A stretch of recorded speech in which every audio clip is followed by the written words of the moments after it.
Hi hello ನಮಸ್ಕಾರ. ನಿಮಗೆಲ್ಲರಿಗೂ ಸ್ವಾಗತ ಆಶಾ ಅಡುಗೆ ಮನೆಗೆ.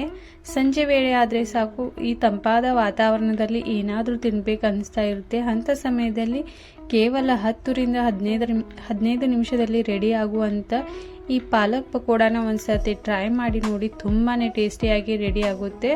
ಹಾಗಾದರೆ ಇದನ್ನು ಯಾವ ರೀತಿ ಮಾಡಬೇಕು ಅನ್ನೋದನ್ನು ನೋಡೋಣ ಬನ್ನಿ. ಇದನ್ನು ಯಾವ ರೀತಿ ಮಾಡಬೇಕು, ಇದನ್ನು ಮಾಡಲಿಕ್ಕೆ ಎಲ್ಲಕ್ಕಿಂತ ಮೊದಲು ನಾನು 1 ಸೂಡಷ್ಟು ಪಾಲಕ್ನ ತೆಗೆದುಕೊಂಡಿದ್ದೀನಿ. ಇದರಲ್ಲಿ ನೀವು ಸ್ವಲ್ಪ ಕಡಿಮೆ ಕೂಡ ತೆಗೆದುಕೊಳ್ಬೋದು. ಈ ರೀತಿಯಾಗಿ ಪಾಲಕ್ನ ಚೆನ್ನಾಗಿ ನಾವು ನೀರಲ್ಲಿ 2ರಿಂದ 3 ಸರ್ತಿ ವಾಶ್ ಮಾಡ್ಕೋಬೇಕು.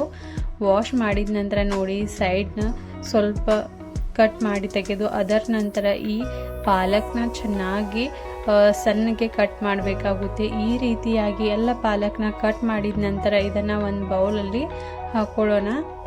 ಇದನ್ನು ಒಂದು ಬೌಲ್ಗೆ ಹಾಕೊಂಡ ನಂತರ ನೋಡಿ, ಇದಕ್ಕೆ ನಾವು 2 ಬಾಯ್ಲ್ ಮಾಡಿರುವಂಥ ಆಲೂಗಡ್ಡೆನ ಹಾಕಬೇಕಾಗುತ್ತೆ. ಇದನ್ನು ನಾನು ಮೊದಲೇ ಬಾಯ್ಲ್ ಮಾಡಿದ್ದೆ. ಇದನ್ನು ನೋಡಿ ಬಾಯ್ಲ್ ಮಾಡಿ ಇದು ತಣ್ಣಗೆ ಆದ ನಂತರ ನೋಡಿ ಇದನ್ನು ಮ್ಯಾಶ್ ಮಾಡಬೇಕಾಗುತ್ತೆ. ಇದನ್ನು ನೋಡಿ ನೀವು ಕೈನಿಂದ ಕೂಡ ಮ್ಯಾಶ್ ಮಾಡ್ಬೋದು, ಇಲ್ಲ ನೀವು ಇದನ್ನು ಮ್ಯಾಶರ್ನಿಂದ ಕೂಡ ಮ್ಯಾಶ್ ಮಾಡ್ಬೋದು. ಕೈನಿಂದ ಕೂಡ ತುಂಬ ಈಸಿಯಾಗಿ ಇದು ಮ್ಯಾಶ್ ಆಗುತ್ತೆ. ಈ ರೀತಿಯಾಗಿ ನಾವು ಮ್ಯಾಶ್ ಮಾಡಿದ ನಂತರ ನೋಡಿ, ಆಲೂಗಡ್ಡೆನ ಇದಕ್ಕೆ 2ರಿಂದ 3 ಈರುಳ್ಳಿನ ಉದ್ದಕ್ಕೆ ಕಟ್ ಮಾಡಿ ಇದಕ್ಕೆ ಹಾಕಬೇಕು. 2 ಹಸಿಮೆಣಸಿನ್ಕಾಯಿನ ಹಾಕ್ತಾ ಇದ್ದೇನೆ ಮತ್ತು 1 ಸ್ಪೂನಷ್ಟು ನಾವು ಇಲ್ಲಿ ಕೆಂಪು ಖಾರದ ಪುಡಿನ ಹಾಕಬೇಕು. ಅದರ ನಂತರ ನೋಡಿ 1/4 ಟೇಬಲ್ ಸ್ಪೂನಷ್ಟು ಇಲ್ಲಿ ಉಪ್ಪನ್ನು ಹಾಕ್ತಾ ಇದ್ದೇನೆ. ತುಂಬ ಕಡಿಮೆ ಪ್ರಮಾಣದಲ್ಲಿ ನೀವು ಇಲ್ಲಿ ಉಪ್ಪನ್ನು ಯೂಸ್ ಮಾಡಬೇಕು.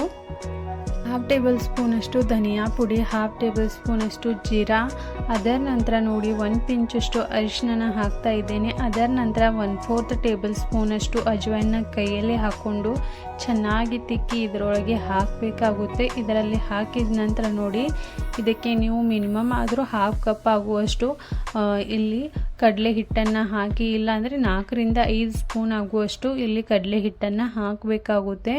ಕಡಲೆ ಹಿಟ್ಟನ್ನು ಹಾಕಿದ ನಂತರ ನೋಡಿ, ಸ್ವಲ್ಪ ಕ್ರಿಸ್ಪಿ ಆಗಲಿಕ್ಕೆ ಇಲ್ಲಿ ನಾನು 1 ಟೇಬಲ್ ಸ್ಪೂನ್ ಆಗುವಷ್ಟು ಅಕ್ಕಿ ಹಿಟ್ಟನ್ನು ಹಾಕ್ತಾ ಇದ್ದೇನೆ. ನಿಮ್ಮ ಹತ್ರ ಅಕ್ಕಿ ಹಿಟ್ಟು ಇಲ್ಲ ಅಂದರೆ ಇಲ್ಲಿ 1 ಟೇಬಲ್ ಸ್ಪೂನಷ್ಟು ನೀವು ಸಣ್ಣ ರವೆನ ತೆಗೆದುಕೊಳ್ಬೋದು. ಇದನ್ನು ಹಾಕಿ ಎಲ್ಲವನ್ನು ನಾವು ಚೆನ್ನಾಗಿ ಮಿಕ್ಸ್ ಮಾಡ್ಕೋಬೇಕು. ಇದರೊಳಗೆ ನೀವು ಚೆನ್ನಾಗಿ ಮಿಕ್ಸ್ ಮಾಡುವಾಗ ನೋಡಿ, ಆಲ್ರೆಡಿ ಈ ಪಾಲಕಲ್ಲಿ ನೀರನ್ನು ಬಿಡೋದ್ರಿಂದ ನೀವು ಇಲ್ಲಿ ನೀರನ್ನು ಹಾಕೋ ಅವಶ್ಯಕತೆನೇ ಇರೋದಿಲ್ಲ. ಇದೇ ರೀತಿಯಾಗಿ ನೀವು ನೀರಿಲ್ಲದೇ ಚೆನ್ನಾಗಿ ಇದನ್ನು ಮಿಕ್ಸ್ ಮಾಡ್ಕೋಬೋದು. ಈ ರೀತಿಯಾಗಿ ಚೆನ್ನಾಗಿ ಮಿಕ್ಸ್ ಮಾಡಿದ ನಂತರ ನೋಡಿ, ಇದನ್ನು ಒಂದು ಸೈಡಲ್ಲಿ ಆಯಿಲ್ನ ಬಿಸಿ ಮಾಡಲಿಕ್ಕೆ ಇಟ್ಟು ಚೆನ್ನಾಗಿ ಆಯಿಲ್ನ ಬಿಸಿ ಆದ ನಂತರ ನೋಡಿ, ಅದರಲ್ಲಿ ಚಿಕ್ಕ ಚಿಕ್ಕ ಉಂಡೆಗಳ ರೀತಿಯಲ್ಲಿ ಮಾಡಿ ಕೂಡ ಹಾಕುವುದು, ಇಲ್ಲಾಂದರೆ ಡೈರೆಕ್ಟ್ ನಿಮ್ಮ ಕೈಯಲ್ಲಿ ಎಷ್ಟು ಬರುತ್ತೆ ಅಲ್ವಾ ಅಷ್ಟು ತೆಗೆದುಕೊಂಡು ಕೂಡ ಅದರಲ್ಲಿ ಹಾಕುವುದು. ಈ ರೀತಿ ಹಾಕಿದ ನಂತರ ನೋಡಿ, ಇದನ್ನು ಚೆನ್ನಾಗಿ ಗ್ಯಾಸ್ನ ಮೀಡಿಯಮ್ ಟು ಹೈ ಫ್ಲೇಮಲ್ಲಿಟ್ಟು ಇದನ್ನು ಚೆನ್ನಾಗಿ ಫ್ರೈ ಮಾಡಬೇಕಾಗುತ್ತೆ. ಇದನ್ನು ಫ್ರೈ ಮಾಡುವಾಗ ನೋಡಿ, ಸ್ವಲ್ಪ ಸಮಯ ತೆಗೆದುಕೊಂಡು ಚೆನ್ನಾಗಿ ಫ್ರೈ ಮಾಡೋದ್ರಿಂದ ಒಳಗಿಂದ ಕೂಡ ಚೆನ್ನಾಗಿ ಫ್ರೈ ಆಗುತ್ತೆ. ಇಲ್ಲ ಅಂದರೆ ಇದು ಒಳಗಡೆ ಹಸಿಯಾಗಿ ಉಳಿದ್ಬಿಡುತ್ತೆ. ಅದ್ರಗೋಸ್ಕರ ನೋಡಿ ಸ್ವಲ್ಪ ಚೆನ್ನಾಗಿ ಇದನ್ನು ಬೇಯಿಸಬೇಕು. ಈ ರೀತಿಯಾಗಿ ನಾನು ಕೇವಲ 10ರಿಂದ 15 ನಿಮಿಷದಲ್ಲಿ ಈ ಪಾಲಕ್ ಪಕೋಡಾನ ರೆಡಿ ಮಾಡ್ತಾ ಇದ್ದೇನೆ.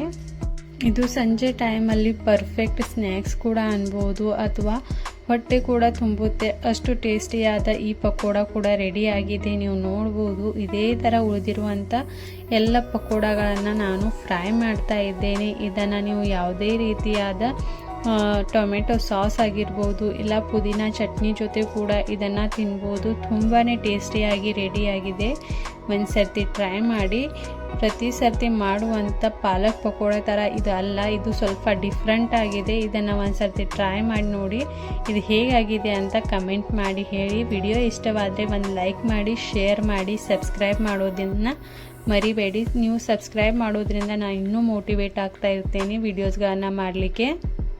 ಇದೇ ರೀತಿ ಎಲ್ಲ ಪಕೋಡಗಳನ್ನ ನಾನು ಇಲ್ಲಿ ಫ್ರೈ ಮಾಡಿ ತೆಗೆದಿದ್ದೇನೆ. ಇಲ್ಲಿ ನೀವು ನೋಡ್ಬೋದು ಎಷ್ಟು ಚೆನ್ನಾಗಿ ಫ್ರೈ ಕೂಡ ಆಗಿದೆ.